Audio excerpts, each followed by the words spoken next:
Chapter 2. The Vanishing Glass. Nearly 10 years had passed since the Dursleys had woken up to find their nephew on the front step, but Privet Drive had hardly changed at all. The sun rose on the same tidy front gardens and lit up the brass number 4 on the Dursleys' front door. It crept into their living room, which was mostly exactly the same as it had been on the night when the Mr. Dursley had seen that fateful news report about the owls. Only the photographs on the mantelpiece really showed how much time had passed. 10 years ago, there had been lots of pictures of what looked like a large pink beach ball wearing different coloured bobble hats. But Dudley Dursley was no longer a baby. And now the photographs showed a large blonde boy riding his first bicycle on a roundabout at the fair, playing a computer game with his father, being hugged and kissed by his mother. The room held no sign at all that any other boy lived in the house too. Yet Harry Potter was still there, asleep at that moment, but not for long. His Aunt Petunia was awake, and it was her shrill voice which made the first noise of the day. "Up! Get up now!" Harry woke with a start. His aunt rapped on the door again. "Up!" she screeched. Harry heard her walking towards the kitchen, and then the sound of the frying pan being put on the cooker. He rolled onto his back and tried to remember the dream he had been having. It had been a good one. There had been a flying motorbike in it. He had had a funny feeling he'd had this dream before. His aunt was back outside the door. "Are you up yet?" she demanded. "Nearly," Harry said. "Well, get a move on. I want you to look after the bacon. And don't you dare let it burn. I want everything to be perfect on Duddy's birthday." Harry groaned. "What did you say?" his aunt snapped through the door. "Nothing, nothing." Dudley's birthday. How could he have forgotten? Harry got slowly out of bed and started looking for his socks. He found a pair under his bed and after pulling a spider off one of them, put them on. Harry was used to spiders because the cupboard under the stairs was full of them. And that was where he slept. When he was dressed, he went down the hall into the kitchen. The table was almost hidden beneath all of Dudley's birthday presents. It looked as though Dudley had got the new computer he wanted, not to mention the second television and the racing bike. Exactly why Dudley wanted a racing bike was a mystery to Harry, as Dudley was very fat and hated exercise. Unless, of course, it involved punching somebody. Dudley's favourite punch bag was Harry. He couldn't often catch him. Harry didn't look it, but he was very fast.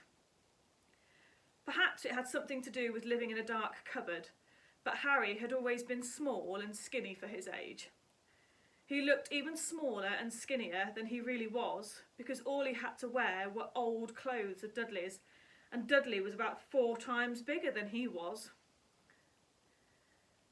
Harry had a thin face, knobbly knees, black hair, and bright green eyes. He wore round glasses held together with a lot of sellotape because all of the times Dudley had punched him in the nose. The only thing Harry liked about his own appearance was a very thin scar he had on his forehead, which was shaped like a bolt of lightning. He had had it as long as he could remember, and the first question he could ever remember asking his Aunt Petunia was how he had got it. "In the car crash when your parents died," she had said, "and don't ask questions." Don't ask questions. That was the first rule for a quiet life with the Dursleys. Uncle Vernon entered the kitchen as Harry was turning over the bacon. "Comb your hair," he barked, by way of a morning greeting. About once a week, Uncle Vernon looked over the top of his newspaper and shouted at Harry that he needed a haircut. Harry must have had more haircuts than the rest of the boys in his class put together, but it made no difference. His hair simply grew that way, all over the place. Harry was frying eggs by the time Dudley arrived in the kitchen with his mother. Dudley looked a lot like Uncle Vernon. He had a large pink face, not much neck, small watery blue eyes and thick blonde hair that lay smoothly on his thick fat head. Aunt Petunia often said that Dudley looked like a baby angel. Harry often said that Dudley looked like a pig in a wig. Harry put the plate of egg and bacon on the table, which was difficult as there wasn't much room. Dudley, meanwhile, counted his presents. His face fell. 36, he said, looking up at his mother and father. That's 2 less than last year. Darling, I haven't counted Auntie Marge's present, see? It's here under this big one for Mummy and Daddy. All right, 37 then, said Dudley, going red in the face. Harry, who could see a huge Dudley tantrum coming on, began wolfing down his bacon as fast as possible in case Dudley turned the table over. Aunt Petunia obviously sensed danger too, because she said quickly, "And we'll buy you another 2 presents whilst we're out today. How's that, Popkin? 2 more presents, is that okay?" Dudley thought for a moment. So I'll have 39, sweetum, said Aunt Petunia. Oh. Dudley sat down heavily and grabbed the nearest parcel. That's all right then. Uncle Vernon chuckled. Little tyke, he wants his money worth, just like his father. Attaboy, Dudley. And he ruffled Dudley's hair. At that moment the telephone rang and Aunt Petunia went to answer it whilst Harry and Uncle Vernon watched Dudley unwrap the racing bike, a Kine camera, a remote control airplane, 16 new computer games and a video recorder. He was ripping the paper off a gold wristwatch when Aunt Petunia came back from the telephone, looking both angry and worried. Bad news, Vernon, she said. Mrs. Figg's broken her leg. She can't take him. She jerked her head in Harry's direction.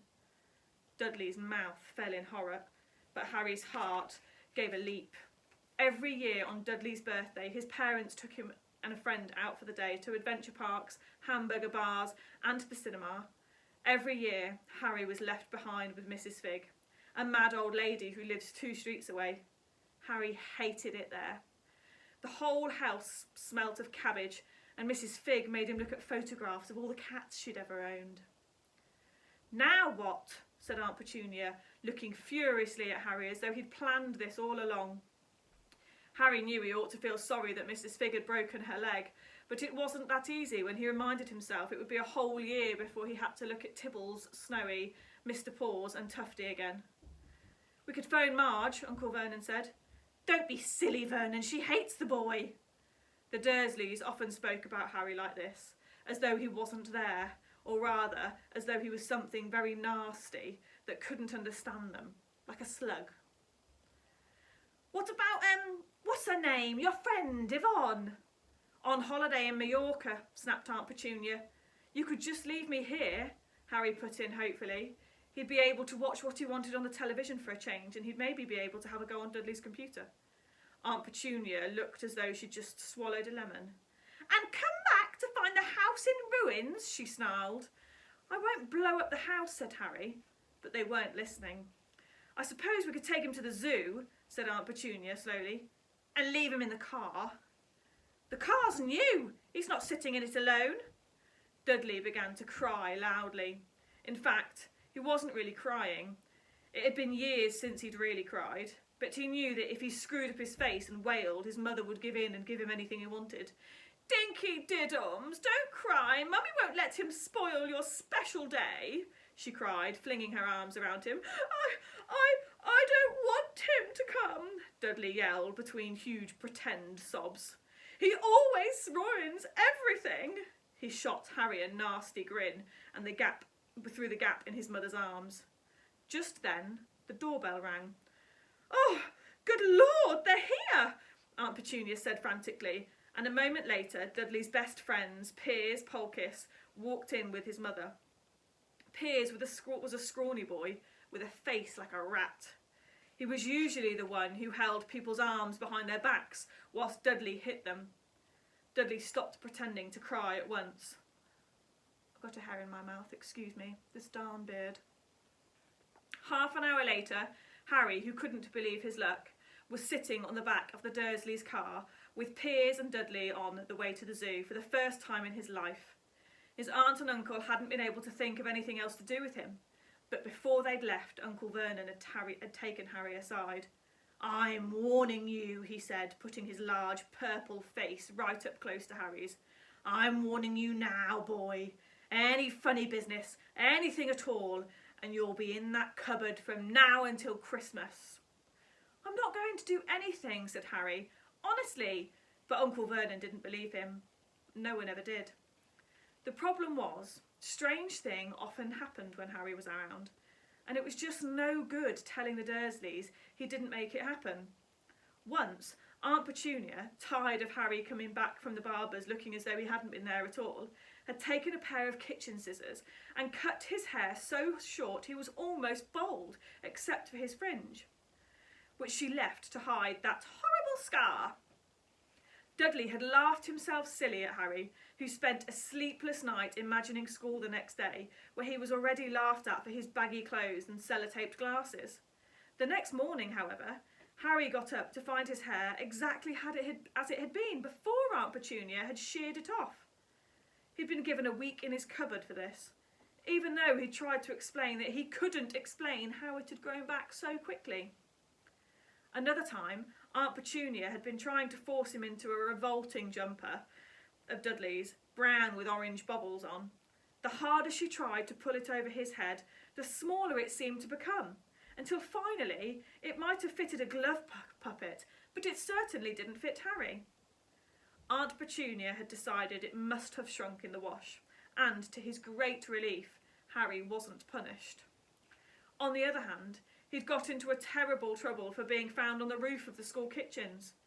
Dudley's gang had been chasing him as usual when, as much to Harry's surprise as anybody else's, there he was sitting on the chimney. The Dursleys had received a very angry letter from Harry's headmistress telling them Harry had been climbing school buildings. But all he tried to do was, as he shouted at Uncle Vernon through the locked door of his cupboard, was jump behind the big bins outside of the kitchen doors. Harry supposed the wind must have caught him mid-jump. But today, nothing was going to go wrong. It was even worth being with Dudley and Piers to be spending somewhere different, somewhere that wasn't the school, his cupboard, or Mrs. Figg's cabbage-smelling living room. Whilst he drove, Uncle Vernon complained to Aunt Petunia. He liked to complain about things. People at work, Harry, the council, Harry and the bank, and Harry again. They were just a few of his favourite things, his favourite subjects to complain about. This morning, it was motorbikes. "Roaring like maniacs, the young hoodlums," he said, as a motorbike overtook them. "I had a dream about a motorbike," said Harry, remembering suddenly. "It was flying." Don't know what he's on about. Uncle Vernon nearly crashed into the car in front. He turned right around on his seat and yelled at Harry, his face like a gigantic beetroot. "Motorbikes don't fly!" Dudley and Piers sniggered. "I know they don't," said Harry. "It was only a dream." But he wished he hadn't said anything. If there was one thing the Dursleys hated even more than his asking questions, it was him talking about anything acting in a way it shouldn't, no matter if it was a dream or a cartoon. They seemed to think that he might get dangerous ideas. It was a very sunny Saturday, and the zoo was crowded with families. The Dursleys bought Dudley and Piers large chocolate ice creams at the entrance, and then, because the smiling lady in the van had asked Harry what he wanted before they could hurry him away, they bought him a cheap lemon ice lolly. It wasn't that bad either, Harry thought, licking it as they watched a gorilla scratching its head and looking remarkably like Dudley, except that it wasn't blonde. Harry had the best morning he'd had in a long time. He was careful to walk a little way apart from the Dursleys so that Dudley and Piers, who were starting to get a bit bored with the animals by lunchtime, wouldn't fall back onto their favourite hobby of hitting him. They ate in the zoo restaurant, and when Dudley had a tantrum because his Knickerbocker glory wasn't big enough, Uncle Vernon bought him another one, and Harry was allowed to finish the first one. Harry felt afterwards that he should have known it was all too good to last. After lunch they went to the reptile house. It was cool and dark in here, with lit windows all along the walls behind the glass. All sorts of lizards and snakes were crawling and slithering all over bits of wood and stone. Dudley and Piers wanted to see huge poisonous cobras and thick man-crushing pythons. Dudley quickly found the largest snake in the place. It could have wrapped its body twice around Uncle Vernon's car and crushed it into a dustbin. But at the moment, it didn't look in the mood. In fact, it was fast asleep. Dudley stood with his nose pressed against the glass, staring at the glistening brown coils. "Make it move," he whined to his father. Uncle Vernon tapped on the glass, but the snake didn't budge. "Do it again," Dudley ordered. Uncle Vernon rapped the glass smartly with his knuckles, but the snake just snoozed on. "This is boring," Dudley moaned, and he shuffled away. Harry moved in front of the tank and looked intently at the snake. He wouldn't have been surprised if it had died of boredom itself. No company except stupid people drumming their fingers on the glass, trying to disturb it all day long. It was worse than having a cupboard as a bedroom, where the only visitor was Aunt Petunia hammering on the door to wake you up. At least he got to visit the rest of the house. The snake suddenly opened its beady eyes. Slowly, very slowly, it raised its head until its eyes were on a level with Harry, and it winked. Harry stared. Then he looked quickly around to see if anyone else was watching. They weren't. He looked back at the snake and winked too. The snake jerked its head towards Uncle Vernon and Dudley and raised its eyes to the ceiling. It gave Harry a look that said, quite plainly, "I get that all the time." "I know," Harry murmured through the glass, though he wasn't sure the snake could hear him. "It must be really annoying." The snake nodded vigorously. "Where do you come from anyway?" Harry asked. The snake jabbed its tail to a little sign next to the glass. Harry peered at it.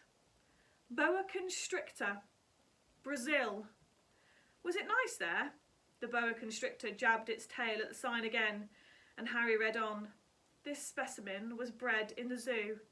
"Oh, I see. So you've never been to Brazil?" As the snake shook its head, a deafening sound behind Harry made both of them jump. "Dudley! Mr. Dursley! Come and look at this snake! You won't believe what it's doing!" Dudley came waddling towards them as fast as he could. "Out of the way, you!" he said, punching Harry in the ribs. Caught by surprise, Harry fell hard onto the concrete floor. What came next happened so fast, no one saw how it happened. 1 second, Piers and Dudley were leaning right up close to the glass. The next, they had leapt back with howls of horror. Harry sat up and gasped. The glass from the front of the boa constrictor's tank had vanished. The great snake was uncoiling itself rapidly, slithering out onto the floor. People throughout the reptile house screamed and started running for the exits. As the snake slid swiftly past him, Harry could have sworn he heard a low hissing voice. "Brazil, here I come. Thanks, amigo." The keeper of the reptile house was in shock. "But the glass," he kept saying. "Where did the glass go?" The zoo director himself made Aunt Petunia a cup of strong, sweet tea whilst he apologised over and over again. Piers and Dudley could only gibber. As far as Harry had seen, the snake hadn't done anything except snap playfully at their heels as he passed. But by the time they were all back in Uncle Vernon's car, Dudley was telling them how it had nearly bitten his leg off, while Piers was swearing it had tried to squeeze him to death. But worst of all, for Harry at least, was Piers calming down enough to say, "Harry, wasn't it talking to you?" Uncle Vernon waited until Piers was safely out of the house before starting on Harry. He was so angry he could hardly speak. He managed to say, "Go! Cupboard! Stay! No meals!" Before he collapsed into a chair and Aunt Petunia had to run and get him a large brandy. Harry lay in his dark cupboard much later, wishing he had a watch. He didn't know what the time it was, and he couldn't be sure the Dursleys were asleep yet. Until they were, he couldn't risk sneaking to the kitchen for some food. He'd lived with the Dursleys almost 10 years. 10 miserable years. As long as he could remember, ever since he'd been a baby and his parents had died in that car crash. He couldn't remember being in the car when his parents had died. Sometimes when he strayed his memory during long hours in his cupboard, he came up with a strange vision. A blinding flash of green light and a burning pain in his forehead. This, he supposed, was the crash, though he couldn't imagine where all of the green lights came from. He couldn't remember his parents at all. His aunt and uncle never spoke about them, and of course he was forbidden to ask questions, and there were no photographs of them in the house. When he had been younger, Harry had dreamed and dreamed of some unknown relation coming to take him away, but it had never happened. The Dursleys were his only family, yet sometimes he thought, or maybe hoped, that strangers in the street seemed to know him. Very strange strangers they were as well. A tiny man with a violet top hat had bowed to him once whilst out shopping with Aunt Petunia. Aunt Petunia had rushed them out of the shop without buying anything. A wild-looking old woman dressed as in all in green had waved merrily at him once on a bus. A bold man in a very long purple coat had actually shaken his hand in the street the other day and then walked away without a word. The weirdest thing about all of these people was the way they seemed to vanish the second Harry went to get a second look. At school, Harry had no one. Everybody knew that everyone knew that Dudley's gang hated that odd Harry Potter in his baggy old clothes and broken glasses. And nobody liked to agree with Dudley's gang.